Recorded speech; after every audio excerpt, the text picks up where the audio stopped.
नमस्कार साथियों। आज हम कौटिल्य के राजनीतिक चिंतन के बारे में परिचर्चा करने जा रहे हैं। धार्मिक और सामाजिक चिंतन के बाद जो महत्वपूर्ण चिंतन का आधार है वह है राजनीतिक चिंतन। राजनीतिक चिंतन के अंतर्गत राज्य और व्यक्ति के बीच जो व्यवहार होता है उस व्यवहार के बारे में अध्ययन किया जाता है। एक छोटा सा शब्द अगर आपने सुना हो, पॉलिटिकल कल्चर, जिसे राजनीतिक संस्कृति कहते हैं। What is political culture? राजनीतिक संस्कृति का मतलब है राज्य के बारे में व्यक्ति क्या सोचता है, कैसा चिंतन रखता है, कैसे विचार रखता है और कैसा व्यवहार रखता है दिन प्रतिदिन। ऐसे ही स्वरूप में कौटिल्य ने राजा और प्रजा के बीच, राजा और व्यक्ति के बीच, इन दोनों के बीच जो पॉलिटिकल बिहेवियर होता है, जो राजनीतिक व्यवहार होता है, उस राजनीतिक व्यवहार को ही राजनीतिक चिंतन कहा है। इस चिंतन के मुख्य सूत्रधार और स्वरूप क्या हैं अथवा कौन सी विषय वस्तु को इस चिंतन में शामिल किया गया है, आइए विस्तार से जानते हैं। आर श्याम शास्त्री ने कौटिल्य की मूल पांडुलिपि 20वीं शताब्दी में खोजी, जो लगभग 12वीं शताब्दी में गुम हो गई थी, खो गई थी। उसका संस्कृत से अंग्रेजी भाषा में अनुवाद किया और यह हमारे पास उपलब्ध है। दूसरा, कौटिल्य की अर्थशास्त्र जो संस्कृत भाषा में लिखी गई है, इसका भी हिंदी में अनुवाद किया गया। आइए राजनीतिक चिंतन में कौन कौन से बिंदुओं को हम शामिल करें। नंबर 1, राज्य उत्पत्ति का सिद्धांत। नंबर 1, जब हम मनुस्मृति या मानव धर्मशास्त्र में पढ़ते हैं तो वहाँ हमने देखा कि राज्य की उत्पत्ति ईश्वर ने की है। वो डिवाइन थ्योरी की बात करते हैं, लेकिन कौटिल्य उसका समर्थन नहीं करते हैं। Kautilya was more practical. Kautilya कहते हैं कि राजा समझौते का परिणाम है। ऐसी बात ब्रिटिश उदारवादी विचारकों ने, समझौतावादी विचारकों ने 17वीं, 16वीं और 17वीं शताब्दी में कही। उनसे लगभग 2000 वर्ष पहले कौटिल्य के अर्थशास्त्र में राज्य उत्पत्ति के कॉन्ट्रैक्ट थ्योरी को डिजाइन किया गया। लोग टैक्स देते हैं, कर देते हैं, बदले में राजा लोगों को सुरक्षा प्रदान करता है। इस राजा के 7 महत्वपूर्ण अंग माने गए हैं। राजा, राज्य और राजपद तीनों को पर्यायवाची माना गया है। 7 अंगों में स्वामी, अमात्य, पुर, राष्ट्र, कोष, मित्र और दंड को रखा गया है। ये 7 मुख्य आधार हैं, 7 मुख्य अंग हैं। 7 अंगों का समूह सप्तांग कहलाता है। स्वामी जो कि राजा होता है, जिसकी तुलना मानवीय शरीर के अंग सिर से की गई है, जो ऊपर टॉप पर होता है। वह केंद्र बिंदु होता है और मालिक होता है शरीर का, तो राजा भी राज्य का मालिक होता है। अमात्य, राजा अकेला काम नहीं कर सकता। कौटिल्य कहते हैं कि एक पहिया गाड़ी को नहीं चला सकता, इसलिए जो अकेला व्यक्ति काम नहीं कर सकता, उसको सहयोगियों की आवश्यकता होती है, और सहयोगी अमात्य के नाम से जाने जाते हैं, मंत्री के नाम से जाने जाते हैं। मंत्री योग्य होने चाहिए, प्रशिक्षित होने चाहिए, गुणवान होने चाहिए, वंश परंपरा से होने चाहिए, सुशील होने चाहिए, समृद्ध होने चाहिए, कुलीन होने चाहिए, साहसी होने चाहिए, प्रोत्साहन करने वाले होने चाहिए, निडर होने चाहिए, समृद्धशाली होने चाहिए, मित्रता बनाने वाले होने चाहिए, शत्रुओं को नाश करने वाले होने चाहिए, शत्रुता किसी से नहीं लेने वाले होने चाहिए, और वो चरित्रवान होने चाहिए, स्मृतिवान होने चाहिए, दूरदृष्टितावान होने चाहिए। ऐसी योग्यताएं अमात्य के लिए रखी गई है। पूर्व, जिसकी तुलना, जिसे दुर्ग कहा जाता है, जिसे किला परकोटा कहा जाता है, प्राकृतिक सुरक्षा के साधनों के रूप में जो दुर्ग, किले, प्रकोटे बनाए जाते थे, गढ़ जिनको आप कहते हो, वो प्राकृतिक सुरक्षा के माध्यम थे, जिनकी तुलना पैरों से की है। अनेक प्रकार के दुर्गों में जो गिरी दुर्ग है, पहाड़ी दुर्ग है, उस हिल फोर्ट को इम्पोर्टेंट माना गया है। राष्ट्र की तुलना जंगहों से की मजबूती से की गई है, जो मजबूत होते हैं, विशालकाय होती हैं। राजकोष ट्रेजरी की तुलना मुख से की गई, इसलिए अगर खजाना रिक्त हो जाए तो भी राजा को कभी ये बात प्रजा तक नहीं पहुंचने देनी चाहिए, दुश्मनों तक नहीं पहुंचने देनी चाहिए। मित्र की तुलना कान से की गई है कि ज़्यादा से ज़्यादा आपको मित्र बनाने चाहिए और कम से कम दुश्मन रखने चाहिए। दंड और मस्तिष्क जो सेना है उसकी तुलना मस्तिष्क से की गई है, जो कमांड और आदेश से चलती। तो ये राज्य के 7 अंग हैं जिसे राजपद, राज्य और सप्तांग सिद्धांत कहा जाता है। दूसरा सिद्धांत राजपद का सिद्धांत है, अर्थात what are the duties of king, राजा के क्या कर्तव्य होते हैं। राजा जो समझौते का परिणाम है, इसलिए पहला कर्तव्य तो राजा का यही है कि प्रजा ने जो समझौता किया है वो इस कंडीशन पर किया है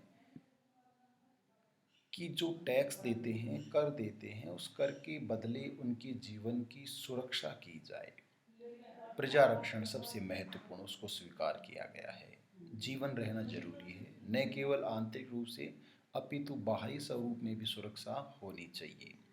सामाजिक व्यवस्था के संचालन की बात कही है कि जो सोशल सिस्टम है जिसमें वर्ण व्यवस्था है, आश्रम व्यवस्था है और पुरुषार्थ व्यवस्था है, इन तीनों चतुर व्यवस्थाओं को बरकरार रखना चाहिए। यह राजपद का दूसरा सिद्धांत है। तीसरा सिद्धांत प्रजारंजन की भी बात कही है कि कौटिल्य ने जिस राजा की बात कही है, कौटिल्य कहते हैं प्रजा के सुख में ही राजा का सुख है और प्रजा के दुख में ही राजा का दुख है। राजा जिसे प्राप्त नहीं किया गया उसे प्राप्ति के लिए काम करे, जिसे प्राप्त कर लिया गया उसको वृद्धि करने का काम करे और जिसको बढ़ा दिया गया उसको योग्य लोगों में वितरित करने का काम करे। इसे ही प्रजारंजन का कार्य कहा जाता है, जनता के कल्याण का कार्य कहा जाता है। राजनीतिक और प्रशासनिक कार्य मंत्री परिषद की सहायता से नीति निर्माण से स्वरूप है, न्याय करने से संबंधित है, उसको आगे संचालित करने से संबंधित है, उसको एग्जीक्यूट करने से संबंधित है।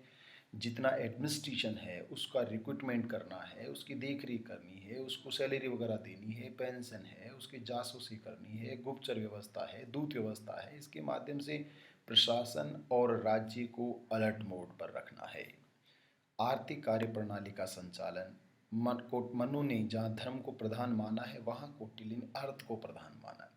पैसा संपूर्ण शासन व्यवस्था की धुरी होता है, अर्थ पर सबसे ज़्यादा बल दिया है कौटिल्य ने, जो चार्वाक दर्शन का भौतिकतावाद का प्रतीक है कि पैसा एक नंबर पर टॉप पर होना चाहिए, अर्थ के ऊपर ही धर्म और कर्म दोनों निर्भर हैं, ये कौटिल्य का मानना है। न्याय व्यवस्था, 2 तरह के न्यायालयों की बात कही, एक धर्म स्तरीय न्यायालय और कंटक शोधन न्यायालय। दीवानी न्यायालय आप कह सकते हो और फौजदारी न्यायालय आप कह सकते हो, जिनके माध्यम से राजा न्याय व्यवस्था को बरकरार रखता है। ये राजपद का सिद्धांत कहलाता है। राजमंडल का सिद्धांत जो मनु का सिद्धांत है, जो मनुस्मृति में है, कौटिल्य का सिद्धांत वैसा मनु ने बताया, लेकिन यहाँ दोनों में लगभग समानता है और कौटिल्य को इस राजमंडल थ्योरी का मेजर फाउंडर कहा जाता है, बेसिक फाउंडर कहा जाता है। राजमंडल का मतलब 12 राज्यों का जो समूह है उसे राजमंडल कहते हैं। 12 group of 12 state called as Rajmandal और मंडल थ्योरी। जिन नियमों से चलता है इसे ही मंडल सिद्धांत कहते हैं। 12 राज्य हैं इसमें, विजयगिसु राज्य, मध्यस्थ राज्य, उदासीन राज्य, इसके अलावा अरि राज्य, मित्र राज्य, अरि मित्र का मित्र राज्य, मित्र राज्य, अरि के मित्र का मित्र, पाशनिग्रह सार, आक्रांत और आक्रांत सार, 12 राज्य होते हैं। सबसे मध्य में जो राज्य है विजयगिसु राज्य होता है। जो राज्य सबसे शक्तिशाली होता है, विजय की आकांक्षा रखता है, विजयगिसु राज्य। दूसरा जो शक्तिशाली राज्य जो मध्यस्थ राज्य है, जो इसके ठीक पड़ोस में होता है, चाहे तो मध्यस्थता बरकरार रख सकता है, चाहे दुश्मनी करा सकता है। मित्र बढ़ाना या घटाना, शत्रु बढ़ाना या घटाना मध्यस्थ राज्य पर निर्भर करता है। उदासीन राज्य सामान्यतः युद्ध और ऐसे मामलों से दूर रहता है, परंतु आवश्यकता पड़ने पर वह हस्तक्षेप कर सकता है और वह भी एक शक्तिशाली राज्य होता है।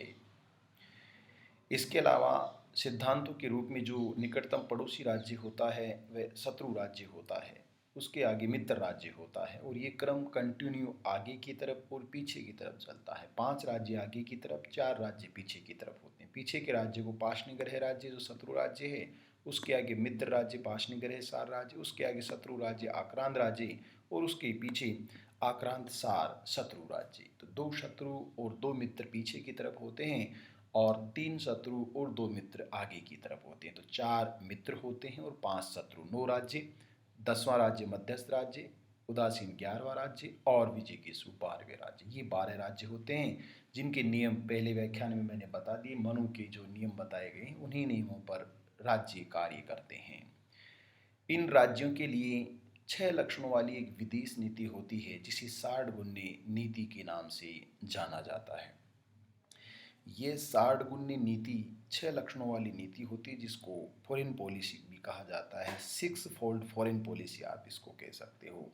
पहला जो लक्षण इसका संधि है। संधि का मतलब यहाँ इस बात से है कि आप युद्ध नहीं करना चाहते, शांति के माध्यम से लक्ष्य को प्राप्त करना चाहते हैं। 2 चीज़ें होती है, संधि और संधि विग्रह, जो हिंदी में आप।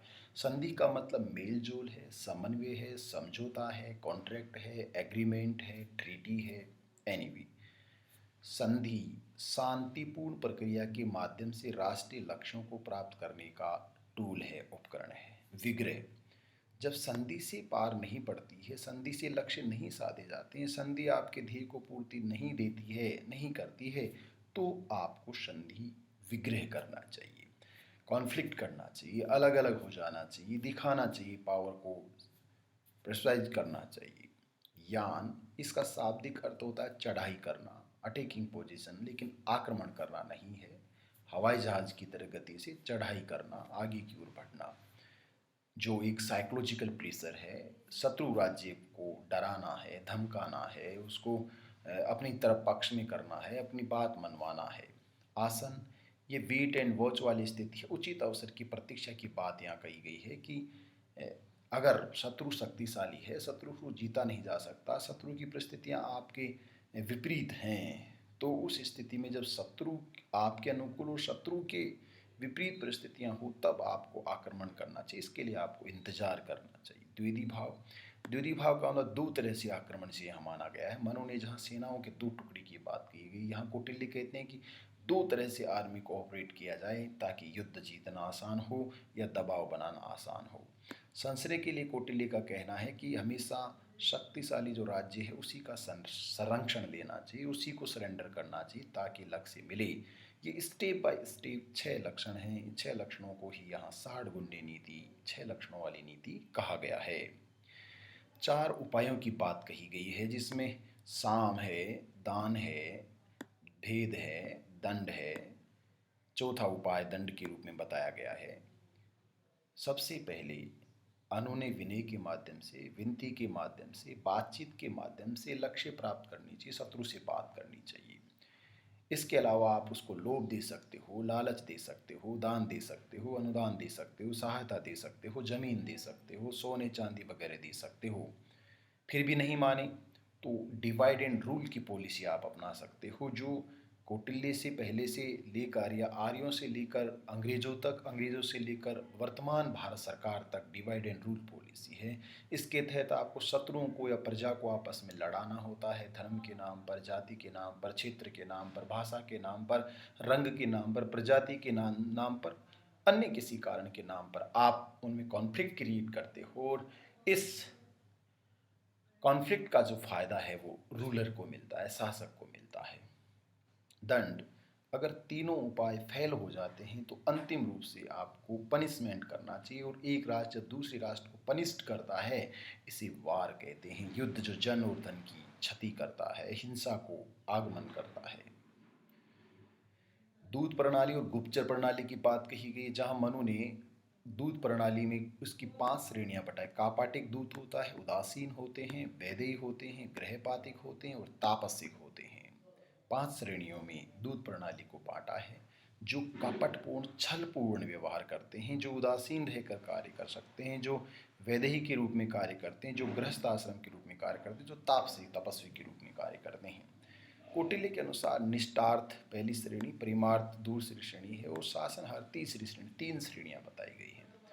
गुप्तचर व्यवस्था में गुप्त रहकर भी जानने वाले को ही कला को ही रक्षक कहा गया है। राजा सबसे बड़ा गुप्तचर होता है और राजा को नगर का भ्रमण करके अपनी प्रशासन और राजनीतिक व्यवस्था के बारे में जानकारी जुटानी चाहिए और ऐसी स्थिति में राजा अपने आप को बचाता भी है।